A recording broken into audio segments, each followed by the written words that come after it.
What's up, guys? I am out in the Tacoma area fishing for Chinook salmon today.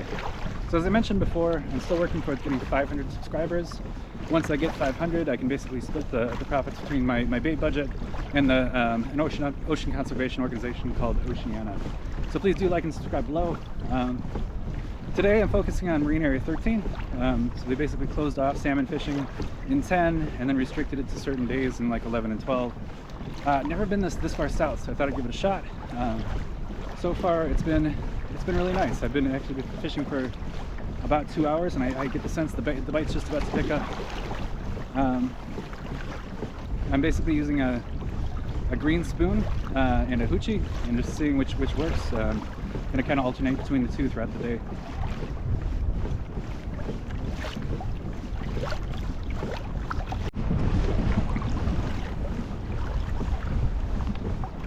Alright, so of course my battery died, but I did just catch a salmon.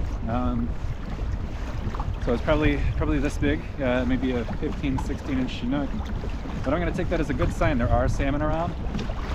I'm in water with them. You know, I've kind of found an area that might have a big one.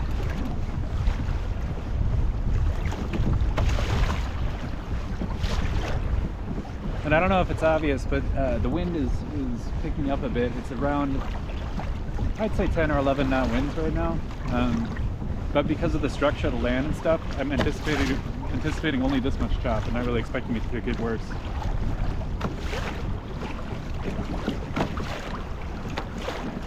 So I'm not worried about it. I'm going to keep fishing. Good view of the Tacoma Narrows right over there.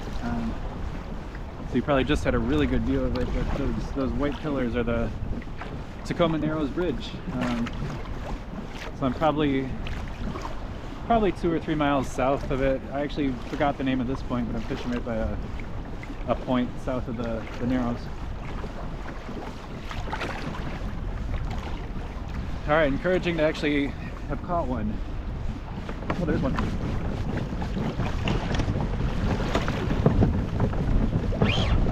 Oh, this is a real one.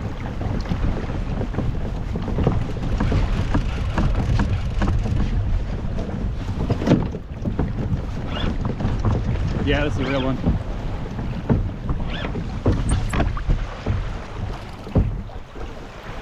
Yeah. So this is a bit of a no-no in salmon fishing. Most people advise you to keep going, so keep your boat going as you reel in the fish.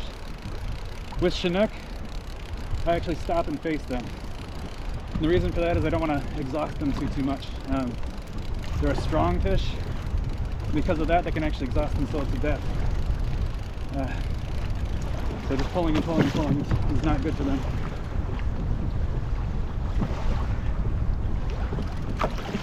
Came right up to the boat, couldn't get me on the size.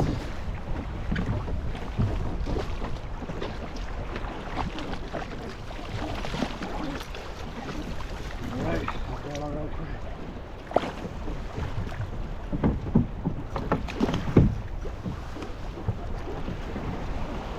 Oh, it's a wild fish.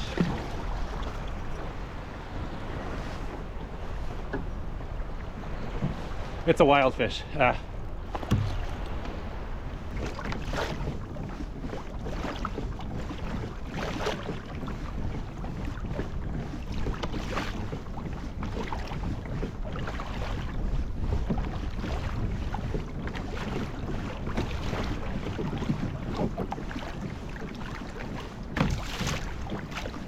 I actually have a small fish on. I was just reeling up.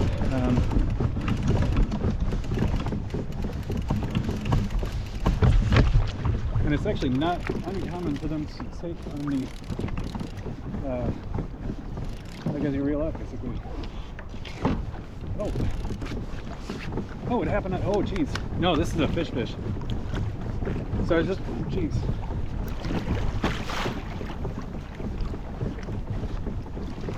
Yeah, I was just reeling up my Downrigger to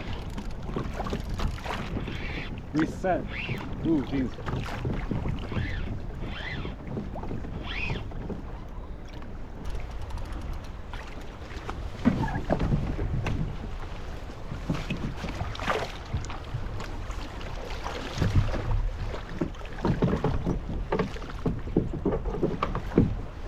Right size, right species. And it flips.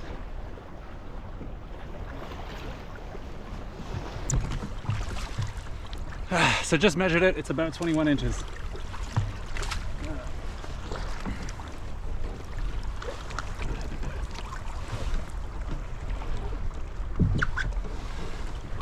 That's the way it goes sometimes.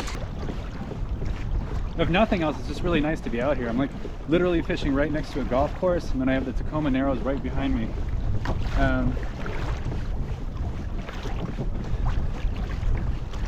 So I'm probably going to keep fishing the spot until the tide changes, which is about an hour and a half out. I just keep catching fish here, you know. When you catch a salmon in a spot, stay in that spot because there's more salmon. That's really kind of the way it goes.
Oh, it's a decent one, I think.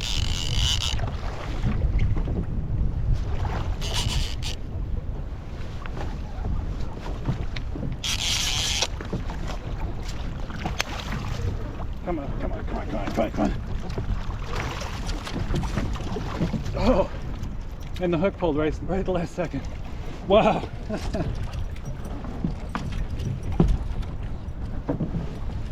Oh man. Whew.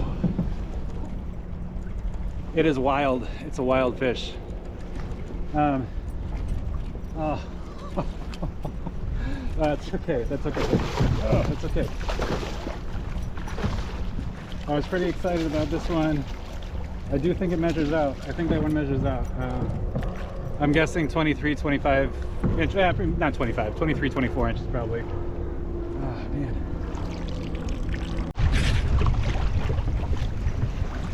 So just to give you a sense of what's been working so far, I've got this 3.5 inch glowy spoon, and this is that kind of like extra blade or whatever that clacks against the hook to make a little extra noise. I got this flasher board spinning like crazy. Green's my color of choice. I think it glows on this side, flashes on this side, so that works pretty well. Put it in the rod holder.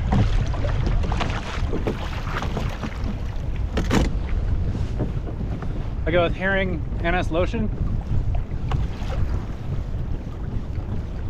I go mostly on the silver side, and then in the hook itself and the little clacker thing there.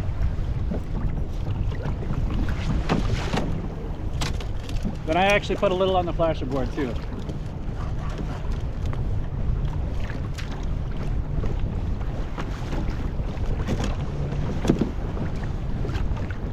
Some people don't put scent on the flasher board because it wears them out a little bit faster. But, you know, with the price of salmon, I think it's worth it. You know, a flasher board's 15 bucks. A pound of salmon meat's like 20. So if you can catch, you know, 10 or 20 fish on a flasher board, it's worth it. Then I just drop down with pressure on the reel, pressure on the downrigger. And I'm letting out about 150 feet of line. Main reason for that is I'm actually going into the current right now. So the current's going to pick it up and push it behind me. So I'll have 150 feet of line out, and I'll actually be in like 100-foot water.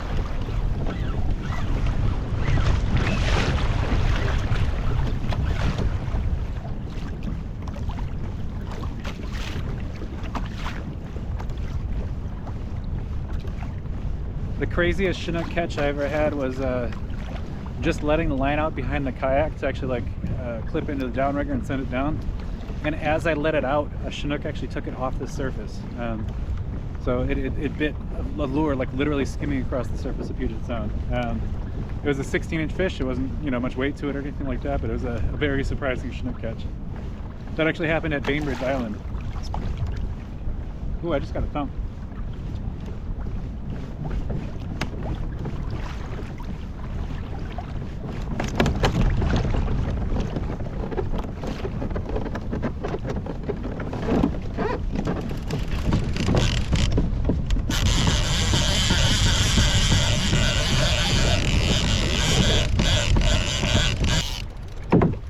Oh yeah, it's a decent fish.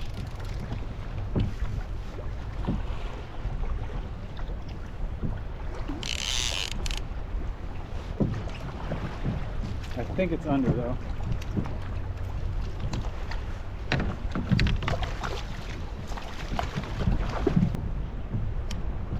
Just under. Wow. Well.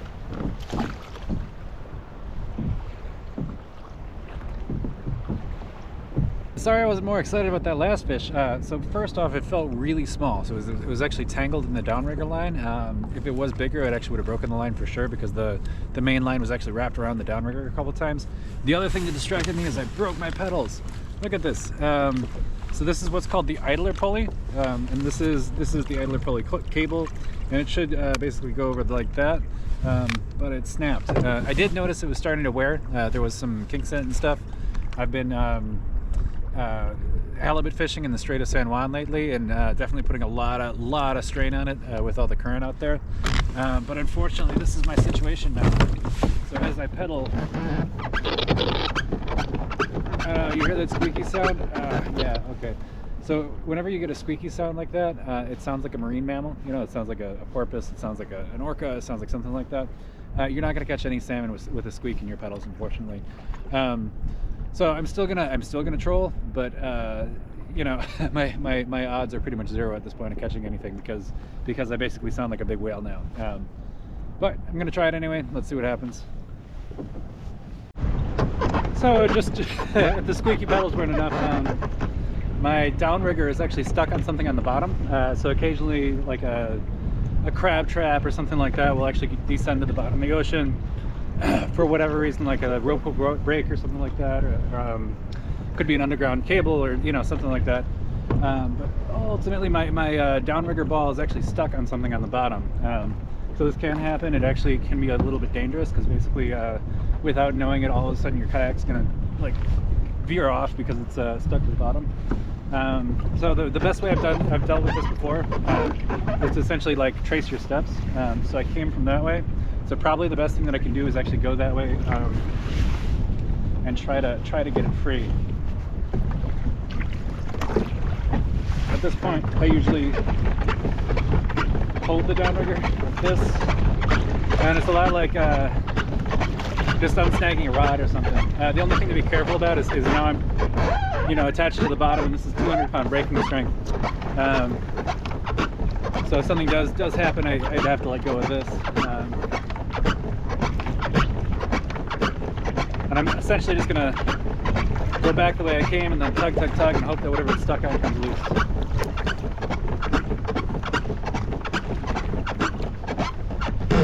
Got it.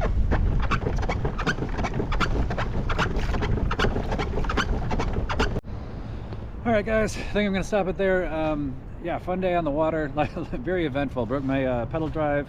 Fortunately, it's just like a $10 part. It's not that big of a deal to replace. Got my downrigger snagged, which like almost never happens, so that was pretty crazy. And I did manage to catch 4 adult Chinook salmon. That's a great day on the water for me. I normally catch 1, maybe 2, and it was especially kind of like satisfying to do it in unfamiliar water. I've actually never fished in Marine Area 13 at all before. So finding a point with fish and actually catching them was pretty exciting. I am still trying to get to 500 subscribers. Once I get 500, I'm going to basically use half the money for bait and, you know, GoPro batteries and that kind of stuff. And then the other half would get donated to an ocean conservation organization called Oceana. So please do like and subscribe below. Thanks again for watching.